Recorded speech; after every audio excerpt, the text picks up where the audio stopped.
에스더서 1장 1절부터 그냥 보세요. 정말 어려운 책이에요. 에스더서는 말씀드린 것처럼 하나님이라는 말도 나오지 않고, 그리고 내용은 아주 단순한 내용이기 때문에 에스더의 믿음으로 민족을 구한 이야기예요. 그래서 일반적으로 에스더서는 다른 것에 인용이 되지 않아요. 여러분 인터넷 들어가서 제가 혹시라도 다른 설교가 있을까 하고 에스더서도 여러 개를 들어봤는데 전부 처음 듣다가 말았어요.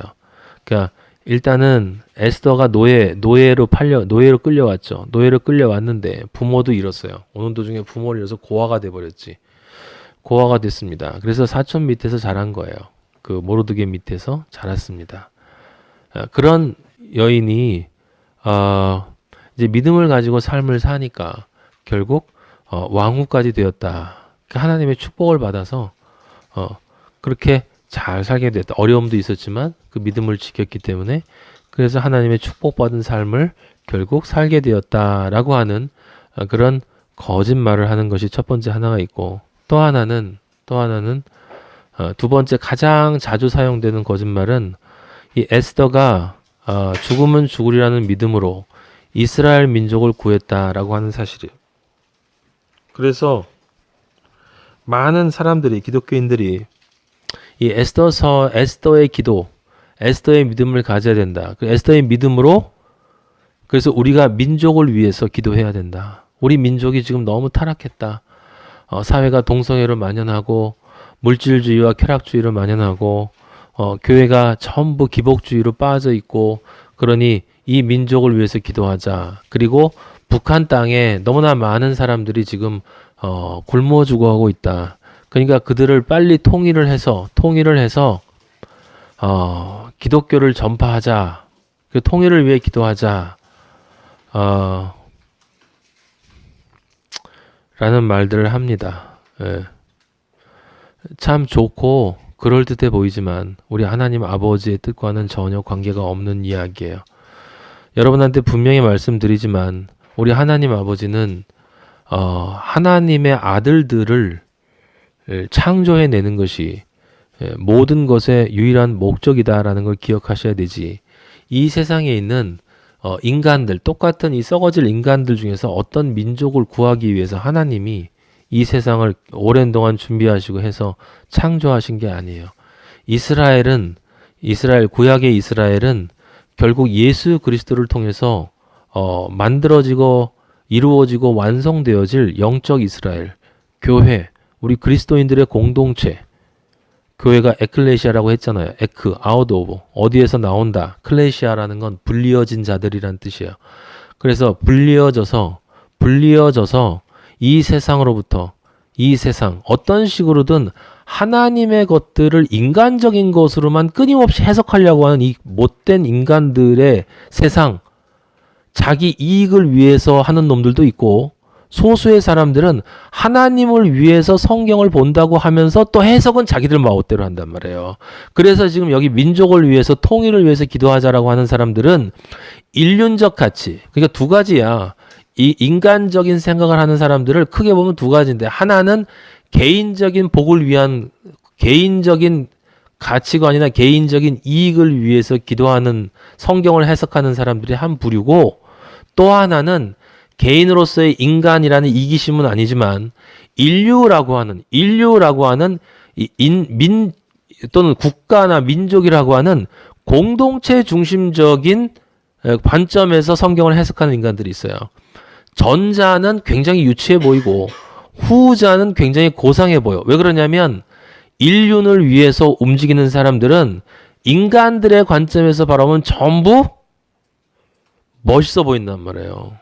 훌륭해 보인다고. 그래서 세계 평화, 인류 발전, 통일, 그리고 가난하고 소외된 자들을 구제하는 것, 이러한 것들이 결국 에스더나 성경에 나와 있는 모든 그리스도인들이 하나님의 믿음을 받아서 한 일이다라고 이야기하는 사람들이 전부 그 인륜적 가치에 따라서 움직이는 사람들이고, 그들은 육의 믿음은 넘어섰지만 혼의 믿음에 머물러 있기 때문에 영의 믿음에 올라가지 못할 때는 그대로 그 믿음 가지고 믿음대로 될지어다 똑같이 영의 믿음이 못 되면 다 성경에선 육이라고 보기 때문에 혼과 육은 어차피 개인이 경험한 것이든 인류가 경험한 것이든 전부 몸으로 경험한 것들이기 때문에 로마서 8장에 있는 것처럼 육은 무익한 것이고 육은 죽이는 것이다 라고 할 때 그 육에 들어가는 것이에요. 근데 그렇게 멋있어 보이는 기독교가 요즘에 또 얼마나 많습니까? 제가 알고 있는 교회만도 굉장히 큰 교회들이 많아요.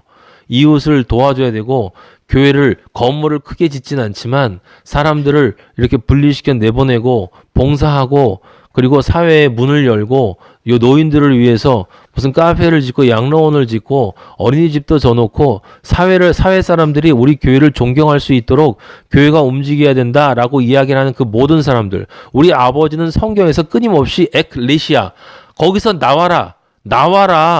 나와라고 얘기하는데 이 인간들은 거기에 머물러서 거길 바꾸재. 거길 좋게 만들재.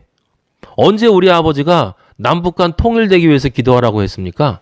언제 아버지가 우리 민족이 모두 복음화되기 위해서 기도하라고 그랬어요. 물론 복음화되기 위해서 기도하는 건 우리의 당연한 의무와 그리스도인은 하지만 우리 민족? 아니지. 그리스도인들이 되기 위해서. 그리스도인들을 위한 기도지. 그들이 우리의 유일한 형제고 그들이 우리의 거룩한 나라고 택하신 족속이고 왕 같은 제사장들이고 그의 소유된 백성들 그들을 위해서 그들이 우리의 이웃이기 때문에 그들을 위해서 기도하고 나머지 사람들은 어떻게 해서는 그 어둠의 세계에서 나오기를 긍휼한 마음으로 바라보며 기도하는 것이 우리 그리스도인의 의무이지. 이런 이야기를 하면 그들은 또 뭐라고 하냐면 그런 개인주의적인 신앙은 좋지 않다. 민족을 생각하고 인류를 생각해야지. 그게 어떻게 자기 이익만 자기 이익이라는 것과 자기를 향한 진정한 사랑이라는 그 차이를 전혀 모르니까 그런 이야기를 하는 거죠. 에스더서가 가장 대표적인 책이에요. 인륜적 가치를 위해서 느헤미야도 마찬가지고 에스라서도 마찬가지고 에스라, 느헤미야, 에스더는 다른 것이 아니고 이스라엘 민족을 어떻게 하나님이 창세기 1장에 이야기했던 7의 공식, 7의 공식을 통해서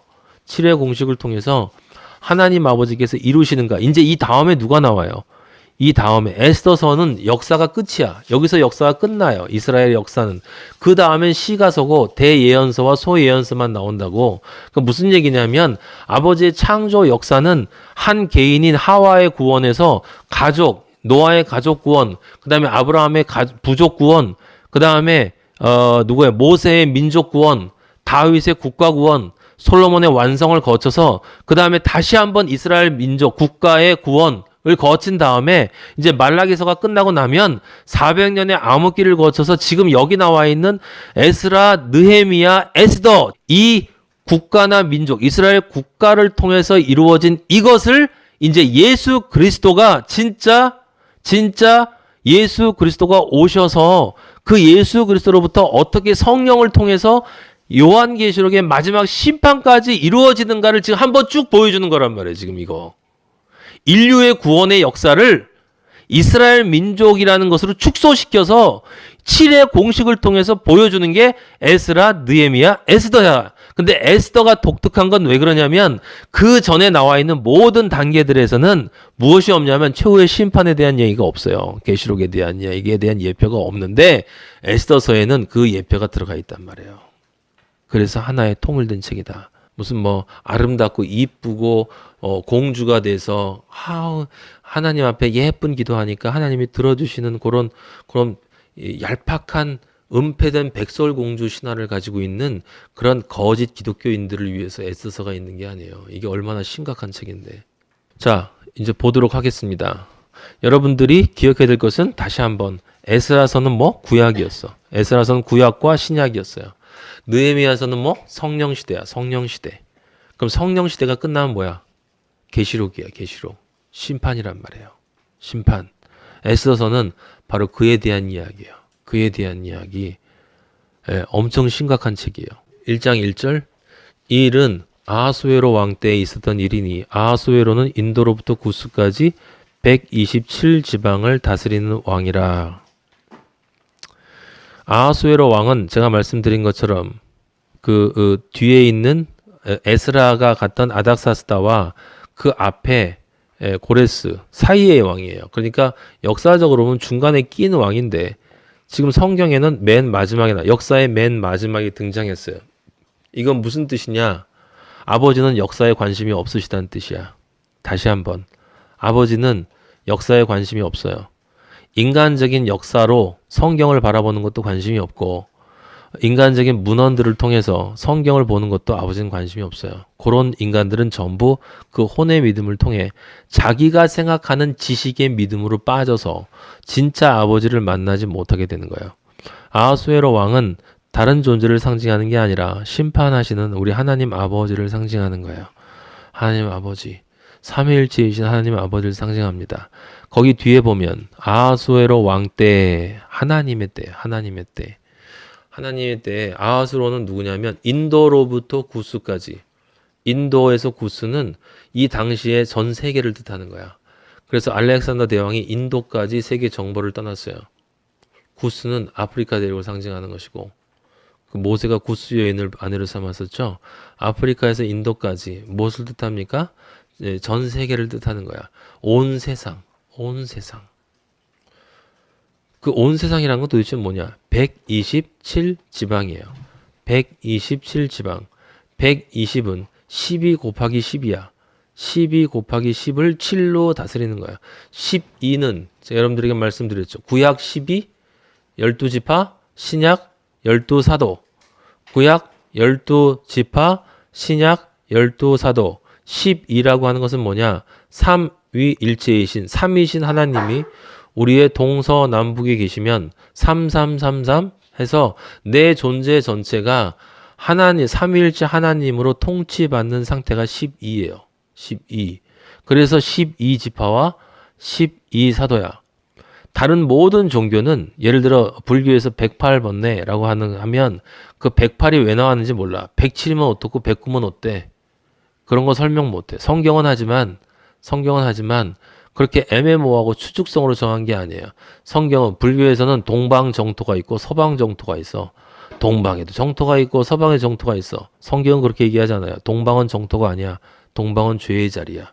그래서 동방으로부터 항상 침략이 들어오고 서방이 즉 서쪽 끝 지성소가 있는 곳이 우리 하나님 아버지가 계신 곳이에요. 성경은 애매모호하게 얘기하지 않아요.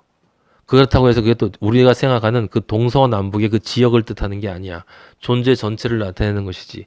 120, 12 그리스도인을 10계명을 7로 완성하는 그러한 역사를 세상을 다스리는 그러한 세상. 어떤 세상이냐? 우리 그리스도인 12의 그리스도인이 10계명으로 완성되어지는 거죠. 어떻게? 7의 공식에 따라서 그 완성되어지는 그 세상을 다스리는 왕. 이게 사탄이 아니라 우리 하나님 아버지를 뜻하는 거예요. 수상궁이라고 하는 것은 뭐 천국을 상징하는 거겠죠. 근데 1장 3절에 보면 또 우리가 낯익은 단어가 나와. 왕 위에 있은 지 제 3년. 느헤미야서 2장 11절에 뭐라 나왔어요? 내가 예루살렘에 이르러 머무른 지 사흘, 3일 만에. 3. 성경은 끊임없이 3이야. 예수 그리스도가 십자가에 달려서 3일 만에 부활하셔. 3일 만에 3번 엎어지고 엘리야가 영혼육 3이에요. 구약 신약 오순절 3이야. 삼위일체 하나님. 그럼 제 3년이라는 건 무슨 뜻이겠어요? 하나님의 때야. 다 하나님의 때야. 하나님의 때. 그의 모든 지방왕과 신하들을 위하여 잔치를 베푸니 바사와 메대의 장수와 각 지방의 귀족과 지방관들이 다 왕에 있는지라. 지금 이것으로 예표되어지는 하늘의 잔치가 하늘의 모임이 어디에 나와 있냐면 계시록 4장 1절에 나와 있는데 한번 찾아보세요. 이후에 내가 보니 하늘에 열린 문이 있는데 내가 들은 바 처음에 내게 말하던 나팔 소리 같은 그 음성이 이르되 이리로 올라오라. 이후에 마땅히 일어날 일들을 내가 내게 보이리라 하시더라. 이건 계시록 4장 1절을 읽으면서 이리로 올라오라. 이 이리로 올라오라는 말을 가지고 휴거를 얘기하는 엉터리들이 있어요. 예. 이때부터 이때가 바로 휴거되는 때라고 얘기하는 사람들이 여러분 큰 교회 목사들 엄청 많어. 알 수 없는 것은 침묵하라고 그랬는데 이리로 올라오라는 게 저 하늘로 올라오라는 거예요. 하늘 어딘데 그 아버지가 계신 3층천을 보여주시는 거죠. 3층 천이 뭔지 알죠? 1층 천, 2층 천, 3층 천. 1층 천은 뭐? 육의 구원. 2층 천은 혼, 마음의 구원. 3층 천은 뭐? 육과 혼이 합쳐진 영의 구원, 영육혼의 구원이 이루어지는 곳이 3층 천. 그래서 방주는 몇 층? 3층. 3층. 예. 그다음에 성소는 뭐? 성전 뜰과 성소와 지성소 세 개로 나누어졌고 다 셋이에요. 셋. 영혼육. 우리 하나님 아버지, 예수 그리스도 아버지, 성령 아버지. 성경은 늘 쓰던 거를 또 쓰고 또 설명하고 또 같은 얘기를 하는데 이 어리석은 인간들은 그걸 보지를 못해. 왜 못 볼까? 보고 싶어 하지 않기 때문이에요. 왜 보고 싶어 하지 않을까? 자기 생각이 인간적인 게 너무 많거든. 보고 싶어 하지 않는 거예요. 그래서 4장 2절에 보면 나와요. 내가 곧 성령에 감동되었더니 보라 하늘에 보좌를 베풀었고 보좌를 베풀었다라는 말이 나오죠. 그게 지금 위에서는 이제 신하들을 위하여 잔치를 베푼다라는 말로 표현이 되어 있어요. 그 보좌 위에 앉으신 이가 있는데 앉으신 이의 모양이 벽옥과 홍보석 같고 또 무지개가 있어 보좌에 둘러는. 여러분 무지개는 언제 나왔어요? 노아 때 나왔죠. 노아. 무지개는 뭐의 상징이에요? 네, 언약의 상징이에요. 언약은 왜? 언약이 왜 무지개지? 언약은 7이기 때문에 그래. 무지개는 7색깔이 돼. 7이기 때문에 7. 7로 이루어진다는 뜻이에요. 7로 이루어진다는 뜻. 그리고 무지개 안에 7빛은 빛의 색이기 때문에 그 빛의 색은 빨주, 노초, 파남보 다 합쳐도 그냥 빛이라는 뜻이에요. 그 빛은 누구? 예수 그리스도의 십자가야. 예수 그리스도의 십자가를 통해서. 그래서 무지개는 예수 그리스도의 십자가를 상징하는 거예요, 여러분.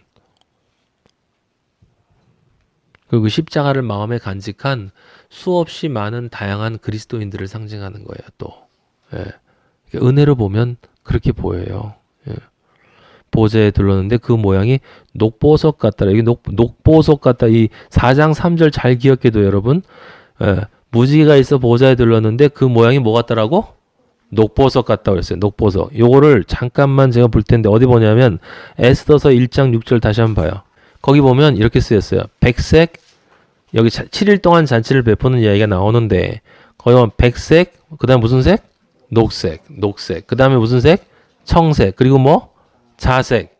예. 그 여러분 알지만 구약에서 예수 그리스도를 상징하는 색이 4개였었어요. 청색, 홍색, 자색, 흰색. 그죠? 지금 무슨 색이 빠졌어? 홍색이 빠졌죠. 홍색이. 홍색은 뭘 상징하는 거야? 피, 십자가를 상징하는 거야. 자색은 뭐? 왕권. 왕. 청색은 하늘, 하나님.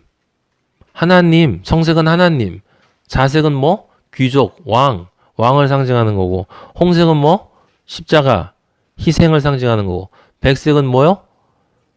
의, 순결을 상징하는 거야. 그래서 청색은 하나님이기 때문에 요한복음이고, 요한복음. 자색은 왕이기 때문에 왕권으로 오신 마태복음. 홍색은 희생양이기 때문에 자기를 희생하는 제사될 소로 오신 마가복음을 상징하는 거고, 백색은 순결한 의의 존재가 돼야 된다. 인간이. 누가? 인간이. 그래서 누가복음이에요. 인간으로 오신 예수. 그러니까 왕으로 오신 예수, 자색, 마태복음. 희생제물로 오신 예수, 홍색, 마가복음. 그 다음에 인간, 의의 존재가 될 인간으로 이 세상에 오신 백색, 예수 그리스도, 누가복음. 그리고 마지막에 하지만 하나님이신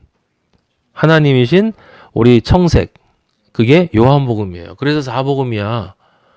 여러분 이 사람들은 아무 생각 없이 다 쓴 거라니까. 하나님이 맞추신 거예요, 이거 다. 근데 여기 보면 에스더서에만 지금 색깔이 바뀌었어. 신기하다니까. 이 에스더서 전까지는 모든 색을 얘기할 때 우리 성소 입구에 성소 문에 딱 보면 청색, 자색, 홍색과 백색, 가늘게 신 꼰 백색 실로 딱 나온다고. 예수 그리스도를 다 예표하는 거예요. 근데 여기 보면 백색, 녹색, 청색, 자색이야. 근데 내가 녹색을 몰랐단 말이야. 아버지한테 기도했죠. 근데 아버지가 어디를 보여주셨냐면 계시록 4장 3절을 보여주셨어. 아까 읽었던. 그래서 거기 보니까 무지개가 있어 보좌에 들렸는데 그 모양이 녹보석 같더라. 무지개가 뭐 같더라고? 녹보석. 무슨 색이야? 녹색. 그럼 녹색은 뭘 상징하는 거야? 무지개를 상징하는 거예요. 무지개는 누굴 상징한다고? 예수 그리스도. 예, 맞아요. 그러니까 백색, 녹색, 청색, 자색도 누굴 상징하는 거예요? 예수 그리스도를 상징하는 거예요. 그다음에 거기 화반석, 백석, 윤모석, 흑석을 깐 땅의 진사라. 여기 더 전부 뒤에 석석 붙었어요. 이 하나하나의 의미는 저도 몰라요. 예, 저도 몰라. 하지만 우리 예수 그리스도는 어떤 분이죠? 땅에서 뜨인 돌이야. 생명의 흰 돌석. 돌이신 예수 그리스도. 머리가 나쁘다는 뜻이 아니에요. 다니엘서에 그 느부갓네살이 꿈꿨을 때 그 머리는 금이었고 가슴과 팔은 뭐였어? 은이었고 그 다음에 허벅지 밑에는 뭐였습니까? 동이었고 그리고 그 밑에는 뭐? 쇠. 마지막 쇠가 어디였어? 로마. 잔치를 베푸시는 곳이 어디냐면 그리스도 안에서 잔치를 베풀어 주신다라고 하는 뜻이죠. 그래서 에스더 1장 5절에도 보면 7일 동안이라는 7이라는 말이 또 나오지 않습니까? 1장 4절에 보면 왕이 여러 날 곧 180일 동안에 100은 뭐예요? 10 곱하기 10이잖아. 그게 완선수예요. 여러분 10, 100, 1000 성경에서 10, 100, 1000 10의 배수로 나가는 건 전부 10계명을 나타내는 것이기 때문에 완전수를 뜻하는 거예요. 그러니까 14만 4천이라고 우리 계시록 제가 설명해 줬죠. 14만 4천은 12 곱하기 12 구약의 12지파 신약의 12사들을 곱하면 144인데 거기에다가 1000을 곱한 거 완전수를 곱한 게 14만 4천이야. 그러니까 14만 4천에는 인간의 그 어리석은 수, 존재하지도 않는 그 수를 나타내는 게 아니라 아버지가 기호를 주신 거예요. 기호. 무슨 얘기냐면 나의 십자가를 통해서 구원받을 모든 사람들. 그 십자가를 통해서 몇 명인지는 우리는 몰라. 그건 아버지만 아시지. 근데 그 성경의 계시록에 보면 뭐라고 써있냐면 그 누구도 능히 셀 수 없는 수많은 사람들이 종려나무 가지를 가지고 하나님 앞에 나온다라고 14만 4천이라는 수를 딱 얘기하신 다음에 그 뒤에 그것이 실제는 이것이다 라고 보여줘요. 근데 그 어리석은 인간들은 14만 4천은 그 유대인들만 구원받는 14만 4천이고 그 뒤에 종려나무 가지고 오는 사람들은 이 세상 비유대인들이 구원받은 숫자래. 우리 하나님이 아버지가 뭐 무슨 숫자 장난해요? 14만 4천 한 명도 아니고 14만 3,999도 아니고 14만 4천 명 딱 채우게? 자, 그런데 이 잔치라는 것이 여러분 지금 잔치를 베풀어요. 하나님 아버지가 이 잔치가 어떤 잔치인가를 아는 게 되게 중요하거든요.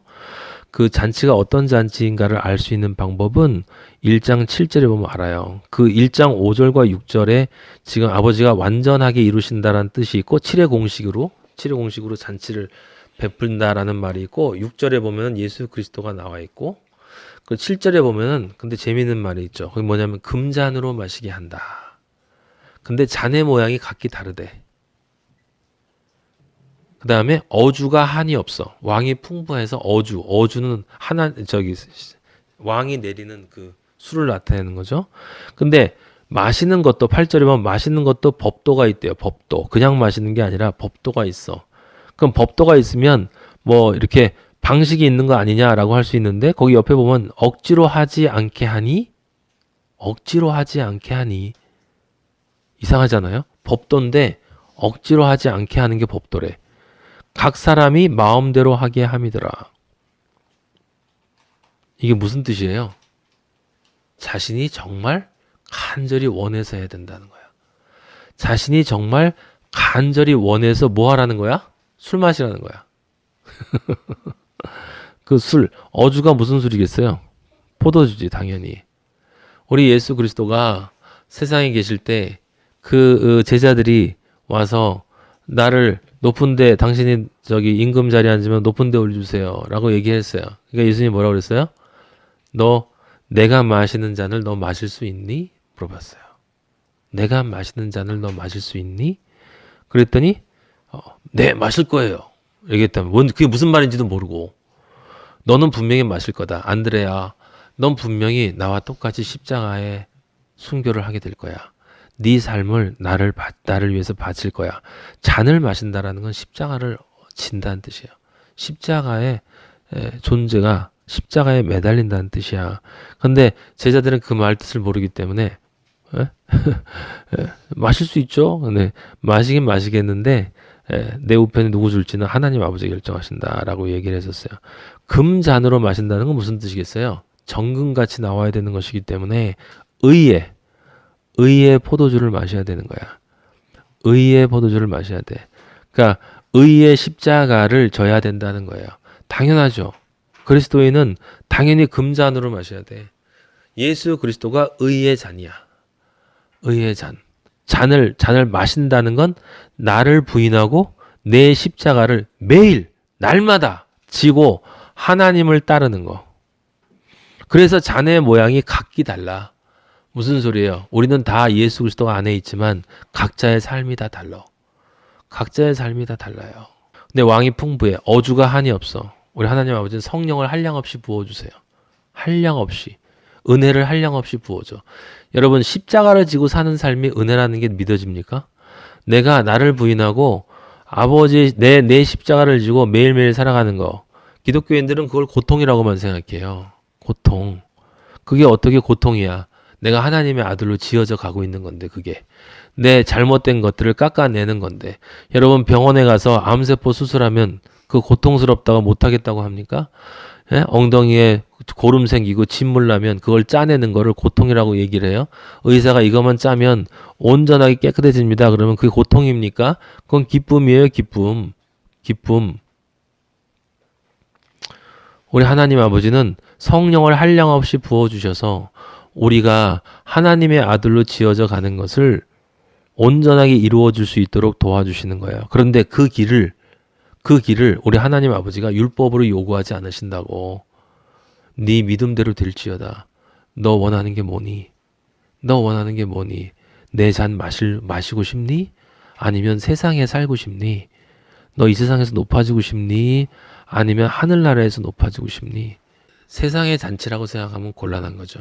우리 하나님 아버지가 역사 속에서 우리에게 베풀어 주시는 하늘나라의 잔치는 마지막에 우리 하나님 아버지를 만나서 계시록에 좀 이따 보겠지만 마지막에 이제 혼인잔치가 있어. 혼인잔치. 그죠? 요한복음 앞에도 그래서 예수님이 이 땅에 오시자마자 제일 먼저 물을 포도주로 바꾼 게 언제였어요? 혼인잔치에. 혼인잔치에 참석하시는 거야. 그 혼인잔치가 마지막에 이루어지는 거 한 번 이루어지는 게 아니라 여러분 우리는 예수 그리스도와 이미 무엇을 한 사람들이에요. 혼인잔치를 치른 사람들이야. 혼인잔치를. 여러분이 지금 혼인잔치를 치르지 않았으면 여러분은 그리스도의 신부가 아니야. 그리스도의 신부가 아니라는 말은 하나님 아버지인 예수 그리스도와 연합되지 않았다는 뜻이고 연합되지 않았다는 뜻은 하나님 아버지를 내가 모른다는 뜻이야. 근데 성경에 뭐라고 쓰였냐면 영생? 영생은 하나님 아버지를 아는 것이야. 아는 것. 예수 그리스도, 하나님이 보낸 자, 예수 그리스도를 아는 것이 영생이다. 이렇게 적혀 있어요. 명백하게. 그러니까 무식한 인간들은 또 성경을 공부해야지. 그래야 예수님을 알지. 그게 아는 게 그런 거예요? 연합되는 거, 남녀가 성적으로 결합하는 것처럼 예수 그리스도가 내 안에 있고 내가 예수 그리스도 안에 있고 내가 예수 그리스도 안에 있고 예수 그리스도가 내 안에 있고 우리 하나님 아버지가 우리 인간에게 남녀가 사랑할 수 있도록 육체적인 결합이 내가 원해서 하는 거예요? 아니에요. 여러분 본능 안에 들어있는 거지. 내 본능 안에 여성과 성적 결합을 하고 싶은 본능이 이 수컷 안에는 들어가 있는 거야. 그걸 왜 아버지가 본능으로 넣어줬겠어요? 진짜 성적인, 진짜 거룩할 성적인 결합. 예수 그리스도와의 결합. 그것이 아는 거거든? 그것만이 아는 거예요. 그것만이 아는 거. 그리고 그걸 뭐라고 그랬어? 영생. 왜 그게 영생이지? 나는 영생이 아니고 순간인데 그 영생과 내가 결합하면 그 영생 안에 내가 들어간 것이기 때문에 영생 따라서 영생하는 거야. 영생 얼마나 논리적이에요. 성경은 철저하게 논리적이야. 그냥 대충 얘기하는 게 없어요. 사람들이 이해를 못해서 그렇지. 내가 예수 그리스도와 연합되지 못하면 어떻게 내가 영생을 하냐고. 나 같은 인간이. 하나님이 영생을 만들어줘요? 그런 게 아니라고. 내가 영생 안에 들어가서 그 영생과 연합돼야 돼. 그걸 성경은 아는 것이라고 했고 그렇게 되어야만 여러분과 내가 영생을 얻는 거예요. 영생. 그거 영생도 다른 뜻이 아니라 임마누엘. 당연하지. 늘 나와 연합되어 있으니 난 늘 예수 그리스도와 함께 있는 거죠. 예수로 함께 있으니 늘 나는 천국이지. 그 천국을 언제 경험해? 지금. 지금. 지금 여러분들은 금잔으로 아버지가 주시는 잔을 매일매일 마시면서 살아가는 사람들이란 말이에요. 그게 잔치라고. 그게 하나님 아버지가 나에게 주시는 잔치야. 내가 매일매일 끊임없이 조금씩 깎여 나가면서 하나님이 기뻐하시는 그리스도인이 되어가는 나 자신을 보면서, 하지만 그것이 내가 예수 그리스도를 너무 좋아하기 때문에, 나를 너무 사랑해 주신 예수 그리스도, 십자가에서 모든 걸 포기하신 예수 그리스도가 너무 좋기 때문에 기꺼이 내가 그것을 한다 이 말이에요. 기꺼이 내 잔을 마신다고. 그게 하나님의 잔치예요. 하나님의 잔치. 우리 그리스도인들 이 세상에서 그리스도인들을 통치하는 하나님에 의해서, 근데 누구 안에서? 예수 그리스도의 십자가 안에서. 1장 2절. 예수 그리스도의 십자가 안에서 하나님은 이 세상의 역사 속에서 우리 그리스도인들에게 잔치를 베풀어 주시는데, 그 하늘 잔치는 예수 그리스도의 신부가 되는 것이고, 지금 신부가 되어야 진짜 그때에 진짜 천국 잔치에서 진짜 신부로 완성되어진다 이 말이에요. 지금 신부가 아닌 사람들은 그때 신부가 못 돼. 왜? 예수님은 신부로 작정해 놓고 결정하고 확인하고 지금 가시고 거기 신방을 마련해 놓고 다시 신부를 부르러 오는 것이기 때문에, 그래서 5명의 깨어있는 여인이 나오는 거고, 그래서 그리스도인들은 기다리는 소망이 있는 것이고, 예수 그리스도가 오시겠지. 내 남편이 정말 오시겠지. 근데 그 내 남편이 오시기 위해서 그 내 남편을 내가 먼저 죽여야 했단 말이에요. 그래서 마리아가 눈물을 흘리면서 예수 그리스도를 십자가에 보냈잖아. 전 이단이고 싶어요. 진짜 이 더러운 세상에 하나님 아버지를 사랑하지 않는 그 썩어빠진 기독교의 세상에서 저는 이단으로 살 거예요. 저는 아버지 하나님만 따라 살 거야. 그 길을 가는 사람들, 여러분 스스로 선택하는 거야. 각자가 자기 믿음대로 되는 거예요. 그게 하나님 아버지의 길이야. 특별하게 뭐 하라고 그래? 우리 하나님 아버지가 나를 알라고 그러지. 우리 하나님 아버지 하는 거, 말씀하는 다른 거야. 나를 알아라. 나를 알면 너의 마음과 행동은 자연스럽게 나오게 되는 거야. 그게 따로따로 나오면 아직 모르는 거고, 지식으로만 아는 거고, 존재가 연합되지 않았으니까. 아는 건 존재가 연합되는 것인데, 존재가 연합되지 않았으니 넌 날 모르지 않니? 그래서 예수님이 난 널 모른다라고 얘기하는 거예요. 사람들이 왔을 때 제가 예수님 이름으로 얼마나 많은 설교를 했습니까? 얼마나 많은 찬양을 했습니까? 얼마나 많이 성경을 읽었습니까? 제가 100도까지 했는데요. 예수님이 난 너 몰라. 왜? 하나밖에 없기 때문에. 하나. 예수님을 아는 건 딱 하나. 예수님과 영적으로 연합되지 않으면, 내 속에 예수 그리스도가 진짜 영으로 존재하지 않으면, 우리 요엘이 다 해도 알아요. 요엘이 다 해도 알아. 내 뱃속에 하나님 없으면, 그래서 그 하나님이 내 삶을 이끌어가지 않으면 다 꽝이야. 다 꽝. 아무것도 없어. 아무것도. 그런데 그렇게 살아가는 그들, 그 하나님의 천국 잔치가 있냐 하면 인간의 천국 잔치가 있다면, 에스더 1장 9절 보세요. 왕후 와스디도 아하수에로 왕궁에서 여인들을 위하여 잔치를 베푸니라. 아하수에로 왕궁에서 베풀었대. 같은 교회에서 여인들을 위하여. 여인들이 누군데? 우리들. 누가? 왕후 와스디가. 굉장히 훌륭하신 분이 우리들을 위하여 잔치를 베풀어요. 잔치를. 왕후 와스디는 누굴까요? 여인들 중에 대표예요. 그리스도인이 아닌 모든 존재들을 대표하는 존재. 그러니까 이제 신약적으로 보면 예수님이 오셨을 때 바리새인, 사두개인, 그 서기관 이런 사람들을 대표하는 이스라엘 민족 있죠. 이스라엘 민족, 율법을 따르는 존재라고 볼 수 있어요. 거기도 제7일에 이제 10절에 봐요. 제7일에 왕이 주웅이 일어나서 어전 4시 누구를 보내냐면 7사람이야. 그 이름은 중요한 게 아니야. 전 몰라. 그게 무슨 뜻인지. 어전 4시 관심도 없어요. 어전 4시는 누굴까? 그 왕의 명령을 전달하는 사람이야. 전달자. 가브리엘 천사처럼 전달하는 자야. 하나님의 천사거나 선지자거나. 근데 거기 7사람을 명령했대. 누구예요? 진짜 사람. 진짜 하나님과 연합된 존재.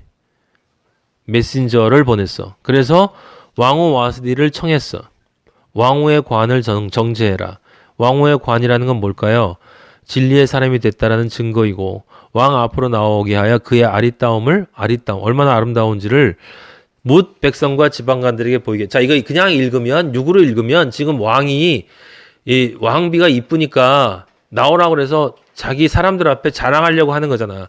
그리고 왜 뒤에서 그렇게 써있죠? 이는 왕후의 용모가 보기에 좋음이라 써있죠. 그게 그런 뜻이에요? 아니죠. 무슨 뜻입니까? 지금 하나님 아버지가 1장 9절에 보면 왕후 와스디도 여인들을 위하여 잔치를 베푸니라 라고 하는 것으로 지금 무엇을 얘기하고 있냐면 자신도 그리스도인과 마찬가지의 삶을 살고 있다라고 주장하는 수많은 사람들이 있단 말이에요. 기독교인들도 있고 이스라엘 민족도 있었어. 근데 그들에게 하나님 아버지가 증거를 보이라고 말씀하신단 말이에요. 와스디를 청해서 1장 11절 청했어. 자, 왕후의 관을 정제. 우리 하나님의 아버지가 우리에게 주실 의의 면류관. 의의 면류관 너 있니? 쓰고 나와. 너의 아리따움, 진정한 아름다움은 어디에 있어? 십자가의 아름다움. 그 아름다운 십자가를 백성과 제방관들에 보이게 해라. 그렇게 함으로써 네가 의의 존재임을 보여라.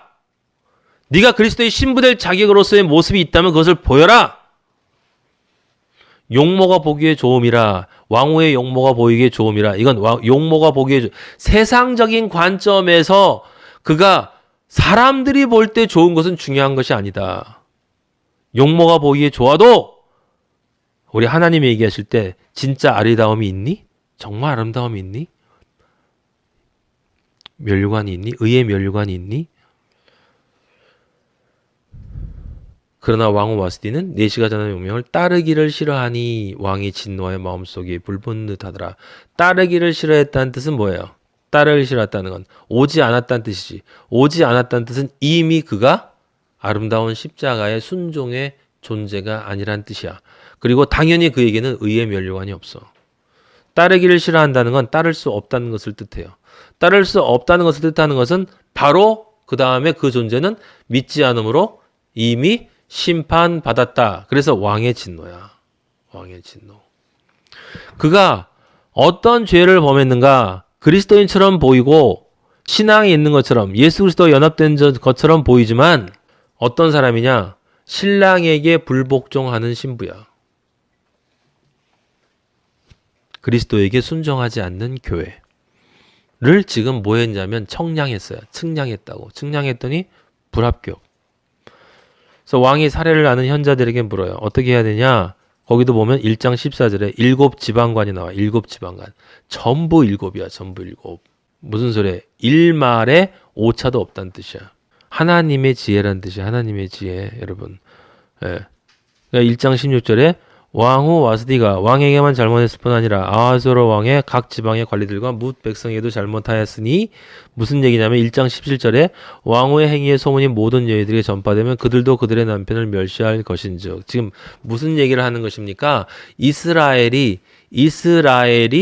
또는 기독교가 지금 현재의 기독교, 과거의 이스라엘이 뭐 했어요? 남편을 무시했지. 하나님이 예레미야를 통해서 그리고 수많은 선지자를 통해서 내가 너의 남편인데 이스라엘아, 네가 내 남편인 나를 공경한 게 어딨냐. 호세아서를 통해서도 그 호세아를 따르지 않고 끊임없이 떠내는 그 고멜을 통해서 이스라엘이 어떤 존재인가, 지금 기독교가 어떤 존재인가, 실제로 믿는다고 하고 잔치를 베푼다고 예배도 보고 다 할 짓 다 하는데 사실은 진짜 딱 하나 안 하는 게 있어. 그건 뭐냐면 남편에게 복종을 안 해. 하나님에게 순종하지 않아. 하나님을 순종하지 않는다는 무슨 뜻일까? 자기를 부인하고 자기 십자가를 지는 삶만은 싫다 이거지. 그게 진짜 아름다움인데, 그게 아버지가 요구하신 진짜 아름다움인데 그건 하기 싫다는 거야. 그럴 경우에 어떤 일이 벌어지느냐? 19절 결론이 나옵니다. 다시는 왕 앞에 오지 못하게 하는 조소가 내려져요. 다시는 왕 앞에 오지 못하게 하는 조서. 하나님 앞에 올 수가 없어. 자기를 부인하고 자기 십자가를 지지 않는 그 무니 그리스도인들은 하나님 앞에 오지 못해. 왜냐하면 그건 남편에게 순종하지 않는 모습이기 때문에. 이스라엘이 그랬고 지금까지 역사 속에서 그리스도인이라고 칭하면서도 사실은 세상을 사랑하는 이중적인 라오디게아 교인들은 전부 이런 사람들이에요. 뭐 어렵습니까? 간단해요. 간단해. 너 십자가 위에 올라갈래? 안 올라갈래?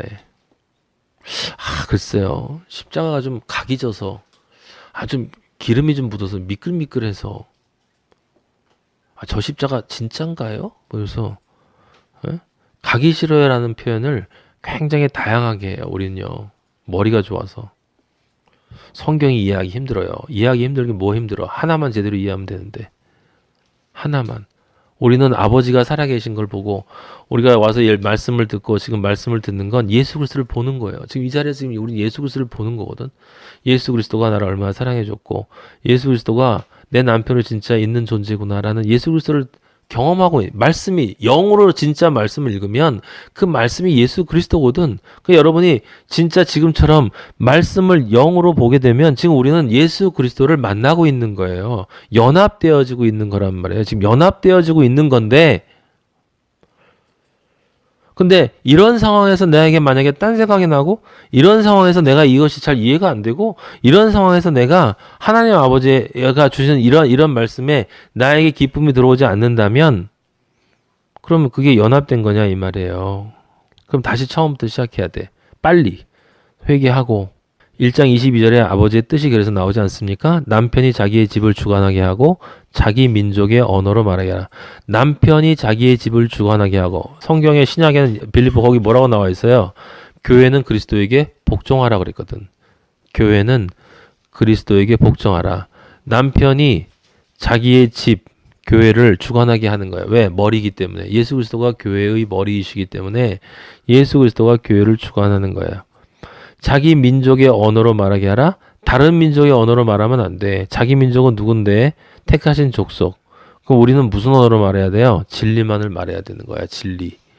자기 민족의 언어로 말하라는 건 자기 나라 말로 말하는 뜻이 아니라 진리만을 말하라는 거예요. 성경에 있는 진리만을 외치라는 거야. 그렇게 해서 이스라엘은 이제 역사적으로 따지면 이제 그렇게 해서 이스라엘은 땡 되고 이제 신약에서 우리가 아는 것처럼 예수 그리스도가 그랬잖아요. 나는 죄인을 구하러 왔다라고 얘기할 때 너희들은 눈을 떴다고 하니 진짜 장님이구나. 그 장님인 유대인들은 다 땡. 그리고 이제 내 말을 들을 수 있는 이방인들을 내가 구할 거야. 이방인들을 부를 거야. 그래서 그 돌 감람나무가 이제 붙게 된다. 이 참 감람나무. 이건 다 떨어져 나가고 이 유대인들은 바울이 로마서에서 얘기하는 것처럼 그래서 이제 유대인을 향한 일반 이방인을 향한 복음의 외침이 오는 이야기가 2장 1절에 나와 있잖아요. 그 후에 아하수에로 왕의 노가 그침에 이제 처벌했으니까 왕은 왕을 위하여 아름다운 아리따운 처녀들을 구하게 하시되 그쵸? 전국 각 지방의 관리들을 명령하여 아리따운 처녀를 다 도성수산으로 모아 후궁으로 들여 궁녀를 중하는 내시 해계의 손에 맡겨 그 몸을 정결하게 하는 물품을 주시고 자 궁녀를 그 다음에 왕으로 삼으소서라고 나오죠. 지금 누구를 고르는 거예요? 다시 재혼하시겠다는 거야. 그래서 왕비를 바꾸겠다는 이야기죠. 네, 실제로 역사 속에서 이렇게 이루어졌으니까 유대인들은 로마서 5장인가 6장에 보면 하나님의 말씀을 율법을 이 선물로 받고 그것을 관장하고 하나님의 백성이 되고 하나님의 아내가 되는 부인이 되는 축복을 누렸는데 불순종했단 말이에요. 거역했다고 배역했다고 우상숭배했어요. 지금 그 얘기들 다 지금 여기 나온 거야. 그래서 그렇게 했기 때문에 이스라엘 민족이 팽당하고 우리 이방인들 지금 여러분과 제가 하나님의 아들이 된 거죠. 근데 그들이 뭐 했냐면 여기 보는 것처럼 아리따운 처녀들 아리따움이라는 말이 무슨 말인지 알겠죠 이제. 아리따움은 하나님이 보시기에 아름다움이에요. 제발 좀 우리가 보기에 아름다운 여자가 아니고 하나님이 보시기에 아름다운 여자. 각 지방에 이 세상 전체 온 누리에 복음이 전파돼서 아름다운 처녀를 하나님이 보시기에 아름다운 처녀가 될 수 있는 가능성의 처녀들을 하나님의 나라 교회로 모아서 공녀를 주관한 내시 해계의 손. 공녀는 뭐 해야 되면 정결하게 하는 물품을 준대. 그러면 해계의 손이라고 하는 건 뭐겠어요? 청량하는 거지. 이가 과연 거룩한가, 정결한가, 성결한가 하는 것을 청량할 수 있는 천사를 나타내는 것이겠죠. 그의 손에게 맡겨서 정결하게 해야 된다 이런 얘기예요. 그래서 그렇게 될 때 왕으로 삼는다. 몸을 정결하게 하는 물품이 뭐겠어요? 십자가의 보혈밖에 없어. 성령과 말씀. 보혈, 성령, 말씀. 왕의 눈에 아름다운 처녀는 누굴까? 십자가의 보혈로 깨끗해지고 성령과 말씀으로 끊임없이 새롭게 되고 완성되어지는 존재. 그게 왕의 눈에 아름다운 처녀예요.